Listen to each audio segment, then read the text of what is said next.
تأتي رجل وهذه اللي بابك قال لك بلي أني طلقتك، ما عندها حتى معنى، ما زالك مزوجة. لو كان تروحي تتزوجي راك وقعتي في الزنا وهو من الكبائر. سائلة تقول: زوجي يشاهد الأفلام الإباحية. أعوذ بالله، هذا مصحاب بيد زبل.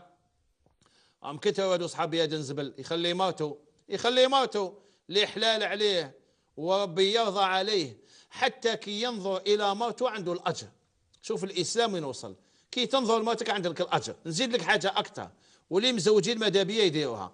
سيدنا رسول الله صلى الله عليه وسلم يقول: الراجل كي يصافح موته، كي يخمس معاها، يدير يده في يد موته، يدك في يد موتك، هذا ما كان. واش يقول عليه الصلاة والسلام؟ تحاتت الذنوب. الذنوب تبدا تدوب، ذنوب هو داير ذنوب ويا داير ذنوب، الذنوب تبدا تدوب حتى يولوا كيوم ولدتهم امهاتهم. تولي كيما ناري ولدت كيماك. وين تصيب هذه؟ قاعده مع موتك فيها اجر، تخمس مع موتك الذنوب تدوب.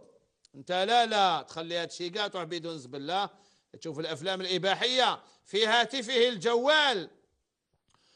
ولما أنكرت عليه وواجهته أشبعني ضربا. والله كل ضربة ضربت هذه المرأة ربي يعطيك 10 أمثالها، وتزيد تحل فمك يعطيك 20 أمثالها، وتزيد تحل فمك يعطيك 30 أمثالها، لأنك ظالم وربي ما يحبش الظالم. وهذه المرأة هي لا حق، لأنها ما تحبكش تدخل النار، ما هيش حباتك تدخل النار. ربي لما يقول: يا أيها الذين آمنوا قوا أنفسكم وأهليكم نارا وقودها الناس والحجارة عليها ملائكة غلاظ شداد لا يعصون الله ما أمرهم ويفعلون ما يؤمرون.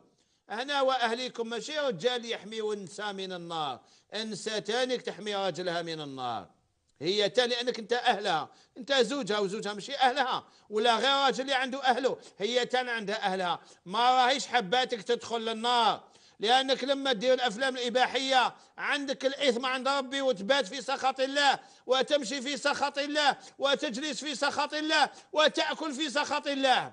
يا سبحان الله، راك حاب تعصي ربي، روح عصيه تحت سماء ماشي تاعو، وعصيه فوق أرض ماشي نتاعو.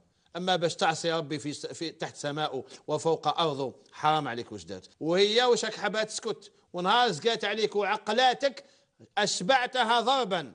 وأخبرني أنه يشاهد ما يحلو له ومتى يريد. لا لا لا لا، ما كاش من هذه تشاهد ما يحلو لك ومتى تريد. حرام عليك، ارتكبت كبيرة من الكبائر. روحوا اقرأوا كتاب النظر في أحكام النظر.